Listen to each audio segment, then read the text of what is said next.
YouTuber UKChristian28 is doing a new series called Those Evil, Immoral Bible Passages, about the fact that Bible skeptics, such as myself, often point to certain passages in the Bible and say, look at how horrible and how immoral this is. How can this be the product of a perfect, all-good God? And UK Christian believes that we are incorrect in that, either because we are misrepresenting what is in the Bible or because we basically misunderstand what's in there. You know I got to respond to that. Howdy folks, this is your friendly neighborhood theophage.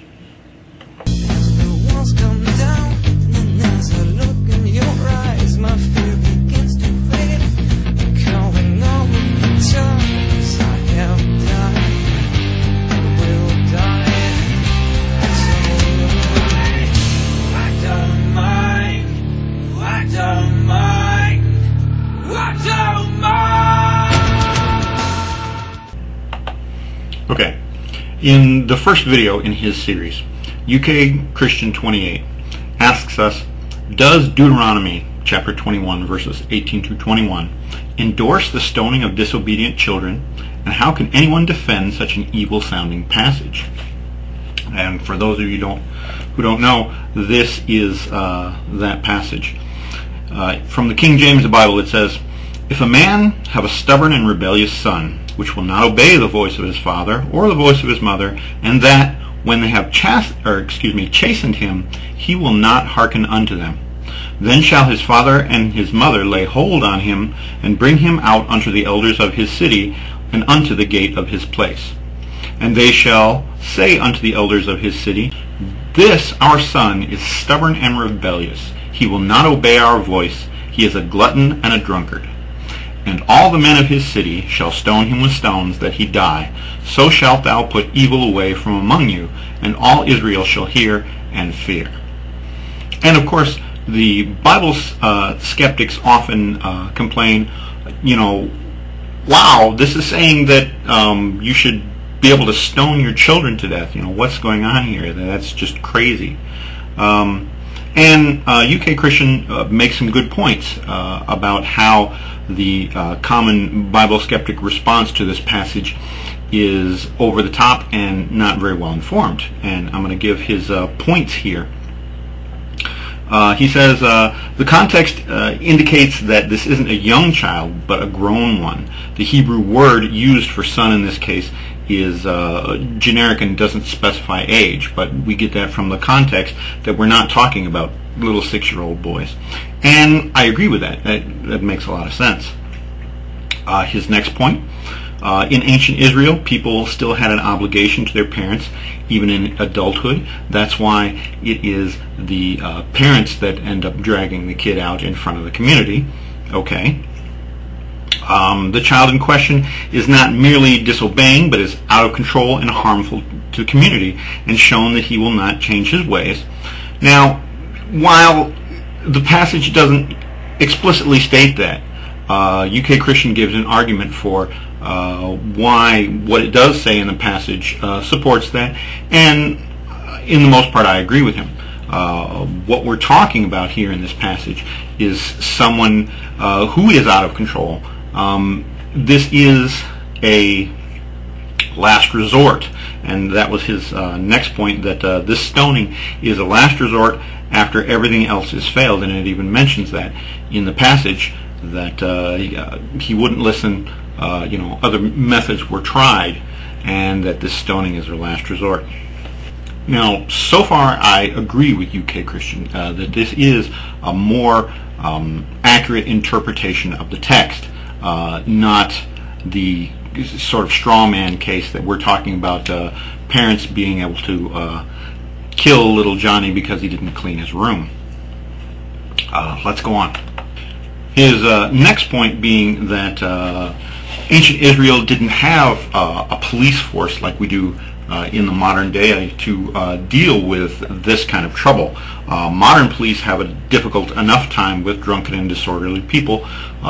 Obviously, what else they can do? I'm not so on board with this objection.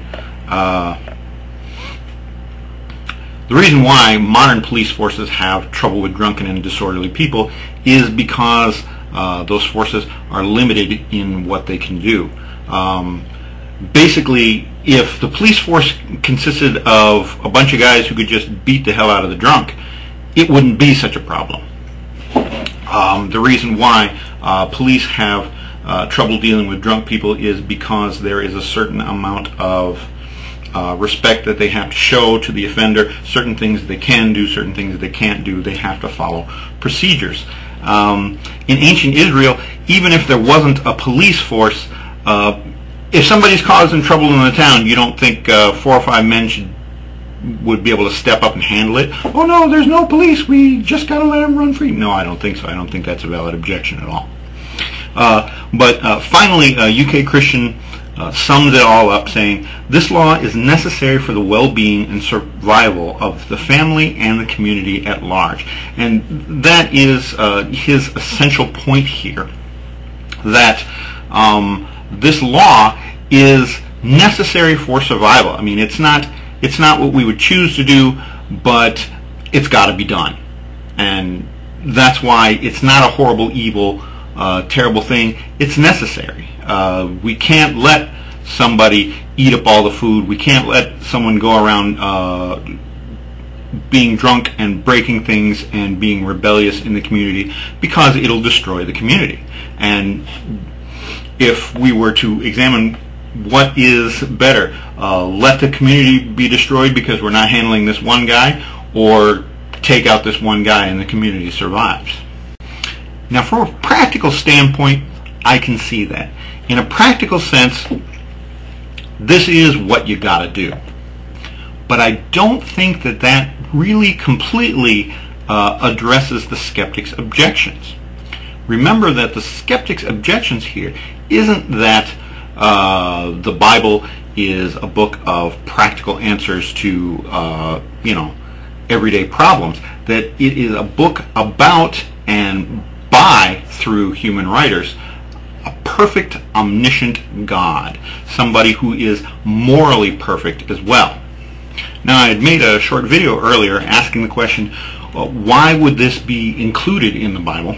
And UK Christian answered, he said, I would say that God, more than anyone, would understand the practical implications of living in an ancient society and would want his people to have practical guidelines which would work. In other words, this is in the Bible because this is God's word to the ancient Israelites. This is what you need to do. This is the practical solution. But I think that there is a clear difference here between the practical solution and the perfect solution. A practical solution is something that human beings can come up with on their own. We don't need God for that. We don't need God to come down from on high and go, hey, don't jump out in the middle of the highway. It's probably a bad idea. That's stuff that people can figure out on their own. And are we to imagine that before this was laid down in the scriptures, that communities just went, oh, well, shoot, Bob over there is running around destroying anything, I guess we'll just stand there. What in the world should we do? No, of course not. Communities before then had already practical solutions. So again, my question is, why is this included in the Bible? And here I think is the real answer why it was. It was included in the Bible not just because it was a good idea, but because they wanted the authority of God behind the ruling. In a sense, we are putting words in God's mouth. We want God to command this, and so we say He did. Now, why do I say that? Why do I think that? What evidence do I have that that is what happened? Well, if we go back to the Ten Commandments, the rule like thou shalt not kill. Again, why would that be in the commandments? Why would God have to tell people not to kill people? Do you think that before this was brought down from the mountain by Moses, that people just went and killed people for no reason and nobody thought anything was wrong with that? Of course not. That is ridiculous. But they wanted to make the point that if you kill people, it is not just the society you live in that is going to be angry with you. It is not just the people you harm who are going to be angry with you and who make it wrong. That it is God himself that made these rules, and God himself will be pissed if you break these rules. Now, why do I think that it is people putting this in God's mouth rather than God himself saying that? Well, let's examine some scriptures from the New Testament, shall we? In the New Testament, in Luke chapter 6, verses 28 through 30, we read, "Bless them that curse you, and pray for them which despitefully use you. And unto him that smiteth thee on one cheek, offer also the other. And him that taketh away thy cloak, forbid him not to take thy coat also.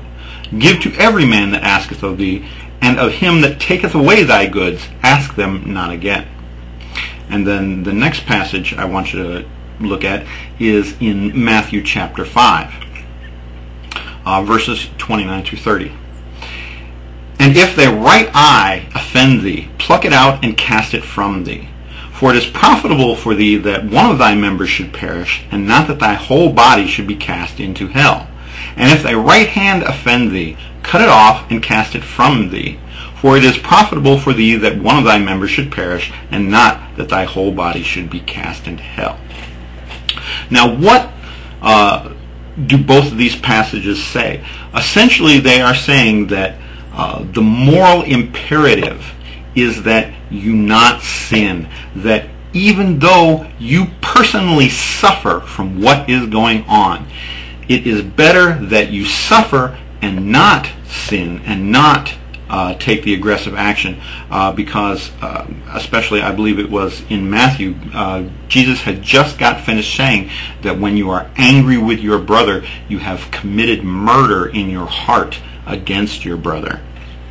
So it is better that you simply let these things go, that you personally suffer, rather than sinning and taking revenge and taking action against them. In other words, moral concerns trump practical concerns. Do you think it's practical that if anybody asks for your stuff, you should just give it to them? Of course that's not practical. That's ridiculous. And if you gave away all your food, you would starve to death and die.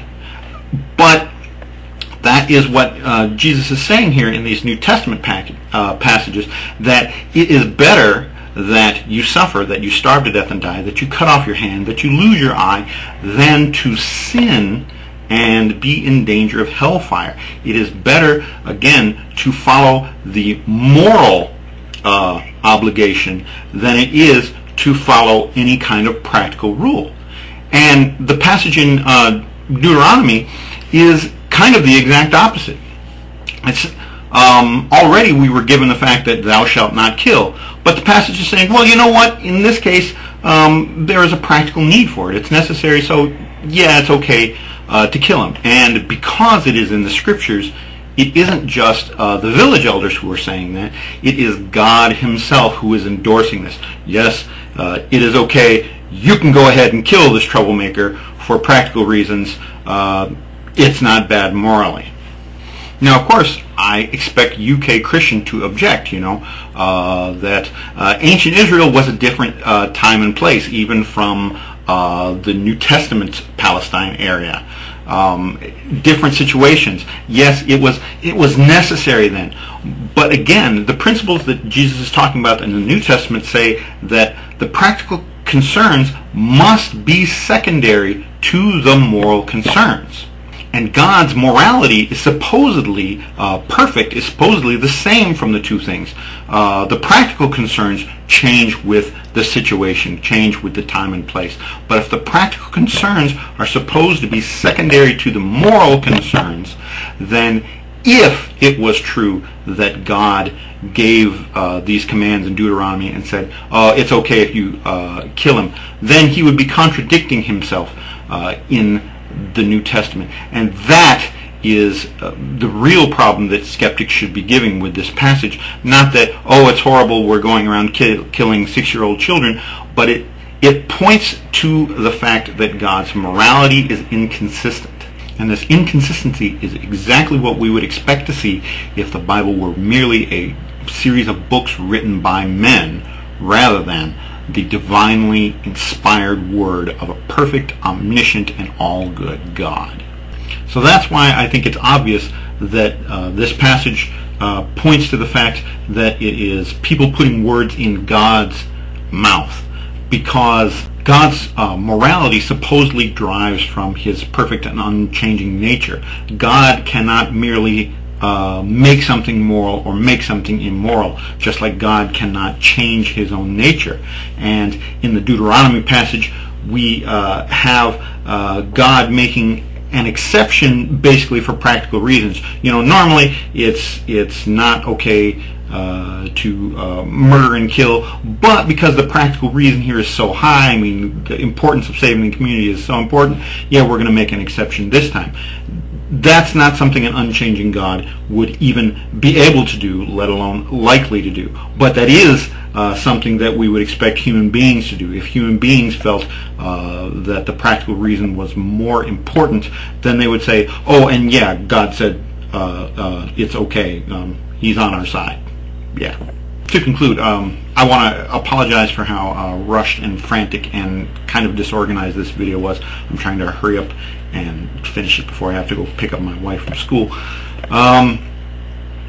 But that's my response to you, UKChristian28, and I'm really looking forward to your to the rest of your series, and I'll be oh, there's my alarm going off for my wife right now, and I will continue to make these responses to your videos, and I hope that they will be worth it, that it won't simply be me ranting, but that the criticism I give actually makes some sense and actually makes some good real points. Anyway, thanks.